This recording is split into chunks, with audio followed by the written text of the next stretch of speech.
Ruth chapter 1. In the days when the judges ruled, there was a famine in the land, and a man from Bethlehem in Judah, together with his wife and 2 sons, went to live for a while in the country of Moab. The man's name was Elimelech, his wife's name Naomi, and the names of his 2 sons were Mahlon and Chilion. They were Ephrathites from Bethlehem, Judah, and they went to Moab and lived there. Now Elimelech, Naomi's husband, died, and she was left with her 2 sons. They married Moabite women, one named Orpah, and the other Ruth. After they had lived there about 10 years, both Mahlon and Chilion also died, and Naomi was left without her 2 sons and her husband. When she heard in Moab that the Lord had come to the aid of his people by providing food for them, Naomi and her daughters-in-law prepared to return home from there. With her 2 daughters-in-law, she left the place where she had been living and set out on the road that would take them back to the land of Judah. Then Naomi said to her 2 daughters-in-law, "Go back, each of you, to your mother's home. May the Lord show kindness to you, as you have shown to your dead and to me. May the Lord grant that each of you will find rest in the home of another husband." Then she kissed them, and they wept aloud, and said to her, "We will go back with you to your people." But Naomi said, "Return home, my daughters. Why would you come with me?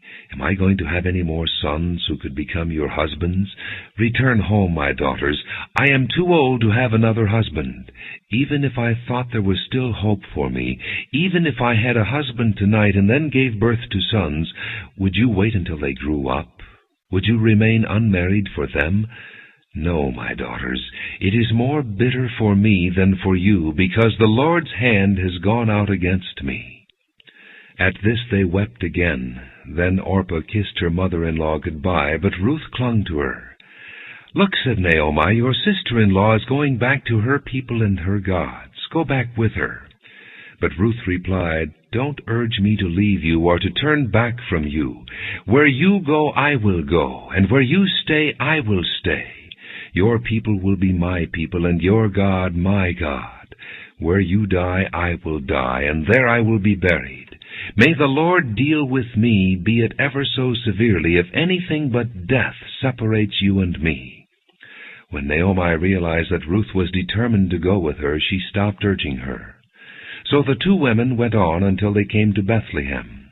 When they arrived in Bethlehem, the whole town was stirred because of them, and the women exclaimed, "Can this be Naomi?" "Don't call me Naomi," she told them. "Call me Merah, because the Almighty has made my life very bitter.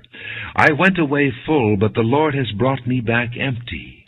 Why call me Naomi? The Lord has afflicted me.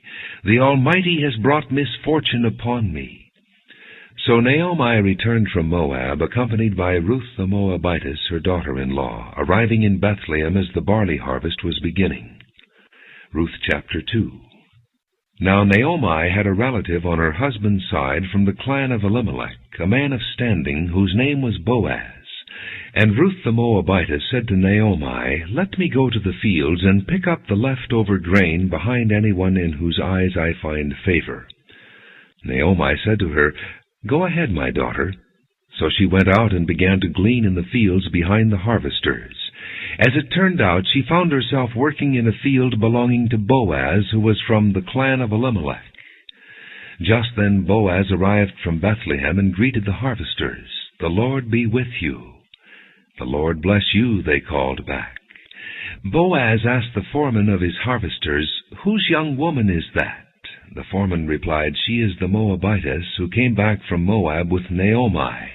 She said, 'Please let me glean and gather among the sheaves behind the harvesters.' She went into the field and has worked steadily from morning till now, except for a short rest in the shelter."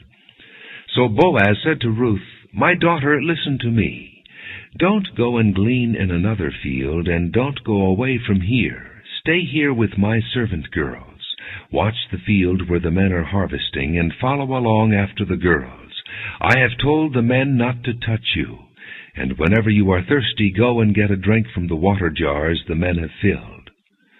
At this she bowed down with her face to the ground. She exclaimed, "Why have I found such favor in your eyes that you notice me, a foreigner?"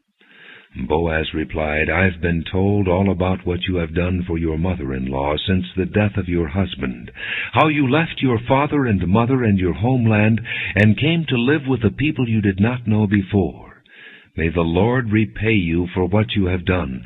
May you be richly rewarded by the Lord, the God of Israel, under whose wings you have come to take refuge." "May I continue to find favor in your eyes, my lord," she said. "You have given me comfort and have spoken kindly to your servant, though I do not have the standing of one of your servant girls." At mealtime Boaz said to her, "Come over here, have some bread and dip it in the wine vinegar." When she sat down with the harvesters, he offered her some roasted grain. She ate all she wanted and had some left over. As she got up to glean, Boaz gave orders to his men, "Even if she gathers among the sheaves, don't embarrass her.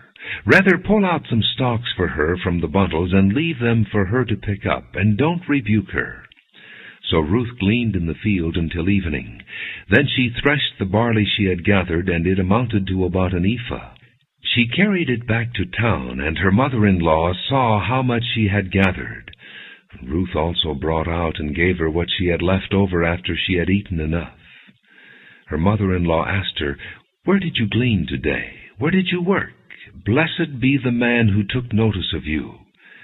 Then Ruth told her mother-in-law about the one at whose place she had been working.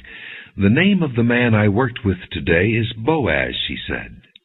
"The Lord bless him," Naomi said to her daughter-in-law. "He has not stopped showing his kindness to the living and the dead." She added, "That man is our close relative. He is one of our kinsman redeemers." Then Ruth the Moabitess said, "He even said to me, 'Stay with my workers until they finish harvesting all my grain.'" Naomi said to Ruth, her daughter-in-law, "It will be good for you, my daughter, to go with his girls, because in someone else's field you might be harmed." So Ruth stayed close to the servant girls of Boaz to glean until the barley and wheat harvests were finished, and she lived with her mother-in-law. Ruth chapter 3.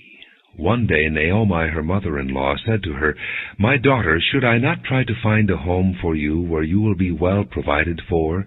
Is not Boaz, with whose servant girls you have been, a kinsman of ours? Tonight he will be winnowing barley on the threshing floor. Wash and perfume yourself, and put on your best clothes. Then go down to the threshing floor, but don't let him know you are there until he has finished eating and drinking. When he lies down, note the place where he is lying. Then go and uncover his feet and lie down. He will tell you what to do." "I will do whatever you say," Ruth answered. So she went down to the threshing floor and did everything her mother-in-law told her to do. When Boaz had finished eating and drinking and was in good spirits, he went over to lie down at the far end of the grain pile. Ruth approached quietly, uncovered his feet, and lay down. In the middle of the night something startled the man, and he turned and discovered a woman lying at his feet. "Who are you?" he asked. "I am your servant Ruth," she said. "Spread the corner of your garment over me, since you are a kinsman redeemer." "The Lord bless you, my daughter," he replied. "This kindness is greater than that which you showed earlier. You have not run after the younger men, whether rich or poor. And now, my daughter, don't be afraid. I will do for you all you ask. All my fellow townsmen know that you are a woman of noble character. Although it is true that I am near of kin, there is a kinsman redeemer nearer than I. Stay here for the night, and in the morning if he wants to redeem, good, let him redeem. But if he is not willing, as surely as the Lord lives, I will do it.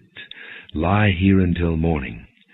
So she lay at his feet until morning, but got up before anyone could be recognized. And he said, "Don't let it be known that a woman came to the threshing floor." He also said, "Bring me the shawl you are wearing and hold it out." When she did so, he poured into it 6 measures of barley and put it on her. And then he went back to town. When Ruth came to her mother-in-law, Naomi asked, "How did it go, my daughter?" Then she told her everything Boaz had done for her, and added, "He gave me these 6 measures of barley, saying, 'Don't go back to your mother-in-law empty-handed.'" Then Naomi said, "Wait, my daughter, until you find out what happens, for the man will not rest until the matter is settled today." Ruth chapter 4. Meanwhile Boaz went up to the town gate and sat there. When the kinsman redeemer he had mentioned came along, Boaz said, "Come over here, my friend, and sit down." So he went over and sat down. Boaz took 10 of the elders of the town and said, "Sit here," and they did so. Then he said to the kinsman redeemer, "Naomi, who has come back from Moab, is selling the piece of land that belonged to our brother Elimelech. I thought I should bring the matter to your attention, and suggest that you buy it in the presence of these seated here, and in the presence of the elders of my people. If you will redeem it, do so. But if you will not, tell me, so I will know. For no one has the right to do it except you, and I am next in line. I will redeem it," he said. Then Boaz said, "On the day you buy the land from Naomi and from Ruth the Moabitess, you acquire the dead man's widow in order to maintain the name of the dead with his property." At this the kinsman redeemer said, "Then I cannot redeem it, because I might endanger my own estate. You redeem it yourself. I cannot do it." Now in earlier times in Israel, for the redemption and transfer of property to become final, one party took off his sandal and gave it to the other. This was the method of legalizing transactions in Israel. So the kinsman redeemer said to Boaz, "Buy it yourself," and he removed his sandal. Then Boaz announced to the elders and all the people, "Today you are witnesses that I have bought from Naomi all the property of Elimelech, Chilion, and Mahlon. I have also acquired Ruth the Moabitess, Mahlon's widow, as my wife, in order to maintain the name of the dead with his property, so that his name will not disappear from among his family or from the town records. Today you are witnesses." Then the elders and all those at the gate said, "We are witnesses. May the Lord make the woman who is coming into your home like Rachel and Leah, who together built up the house of Israel. May you have standing in Ephrathah, and be famous in Bethlehem. Through the offspring the Lord gives you by this young woman, may your family be like that of Perez, whom Tamar bore to Judah." So Boaz took Ruth, and she became his wife. Then he went to her, and the Lord enabled her to conceive, and she gave birth to a son. The women said to Naomi, "Praise be to the Lord, who this day has not left you without a kinsman redeemer. May he become famous throughout Israel. He will renew your life and sustain you in your old age. For your daughter-in-law, who loves you and who is better to you than 7 sons, has given him birth." Then Naomi took the child, laid him in her lap, and cared for him. The women living there said, "Naomi has a son," and they named him Obed. He was the father of Jesse, the father of David. This then is the family line of Perez. Perez was the father of Hezron, Hezron the father of Ram, Ram the father of Amminadab, Amminadab the father of Nahshon, Nahshon the father of Salmon, Salmon the father of Boaz, Boaz the father of Obed, Obed the father of Jesse, and Jesse the father of David.